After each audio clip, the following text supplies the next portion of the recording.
Hello everyone, welcome back with another new video with 5 new words from the Hindu newspaper.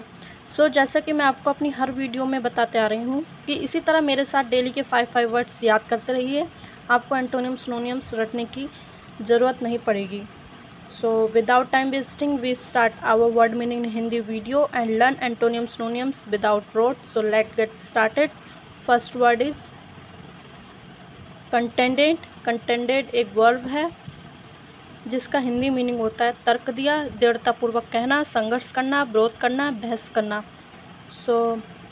आप कंटेंडेंट का ये सभी Hindi meaning अच्छे से याद रखिएगा।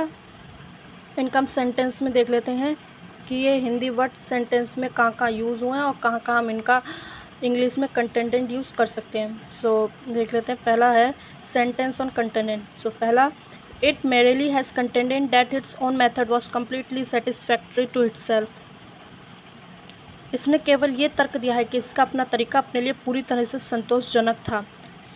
आप देख सकते हैं यहाँ तर्क आ गया और यहाँ पर भी तर्क था।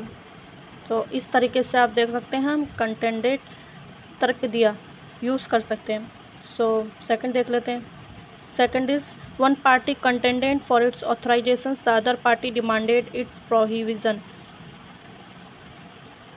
एक पक्ष ने इसके प्राधिकरण के लिए विरोध किया, दूसरे पक्ष ने इसकी निषेध की मांग की। आप यहाँ देख सकते हैं विरोध किया है। इसलिए मैं कह रही हूँ आप बस ऐसे ही एक इंग्लिश वर्ड के ये हिंदी मीनिंग इतने याद रखिए। आपको एंटोनिम्स सिनोनिम्स याद करने की ज़रूरत नहीं है। चलिए इसी के जरिए आप एंटोनिम्स सिनोनिम्स सीख जाएंगे। सेकंड देख लेते हैं। Second is sentence. Sentence is a noun. वैसे आपने एक सेंटेंस सुना होगा कि सेंटेंस का जो हिंदी मतलब वो होता है वाक्य, लेकिन नहीं, सेंटेंस के और भी हिंदी मीनिंग होते हैं जो हम देख लेते हैं क्या है। देखिए पहला आ गया वाक्य। सेंटेंस का वाक्य भी होता है लेकिन वाक्य के अलावा भी और हिंदी मीनिंग होते हैं, जैसे अपराधी ठहराना, सजा, दंड, मुजरिम ठहराना, अदालत का फैसला, सजा देना, फैसला सुनाना। इसका यूज़ देख लेते हैं सेंटेंस में। Sentence on sentence. He was charged with murder for which there was a mandatory death sentence.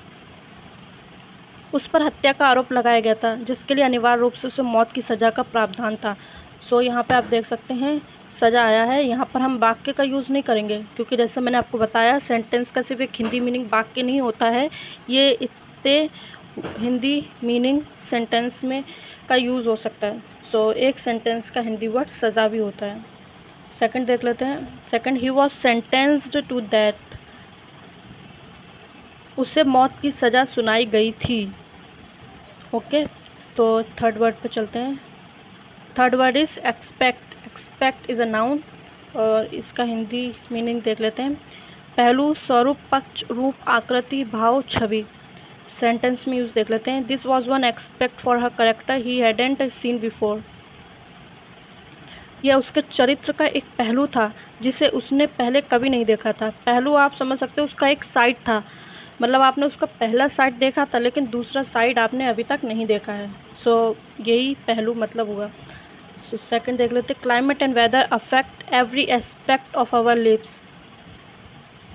जलवायु और मौसम हमारे जीवन के हर पहलू को प्रभावित करते हैं।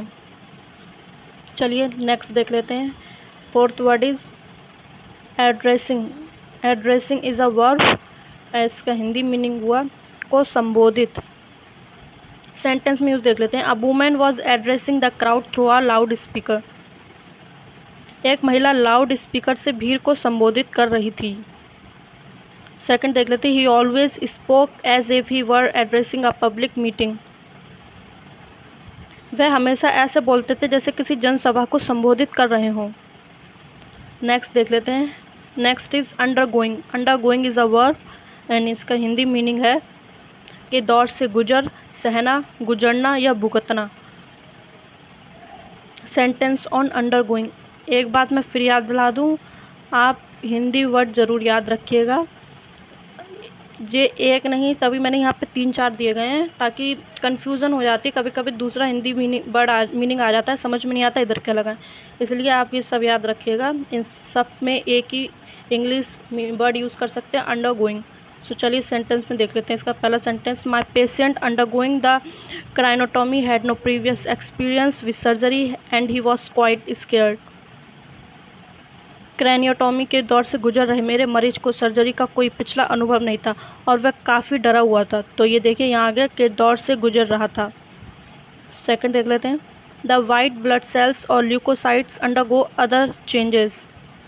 श्वेत रक्त कोशिका या ल्यूकोसाइट्स अन्य परिवर्तनों से गुजरती हैं। सो ये थे आज के 5 वर्ड्स। सो फिलहाल तो कुछ ऐसा समझाने वाला नहीं था जो कुछ समझ में ना आए, सब समझ में आ रहा होगा।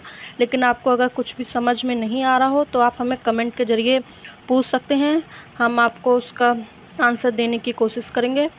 सो आई होप आप सभी को मेरी इस वीडियो से काफ़ी हेल्प मिली होगी। यदि हमारी हर वीडियो आपको समझ में आती है तो like this video and subscribe our channel and don't forget to press notification bell. So आप कल मिलते हैं new video and new words के साथ। Take care yourself and your parents. Thank you.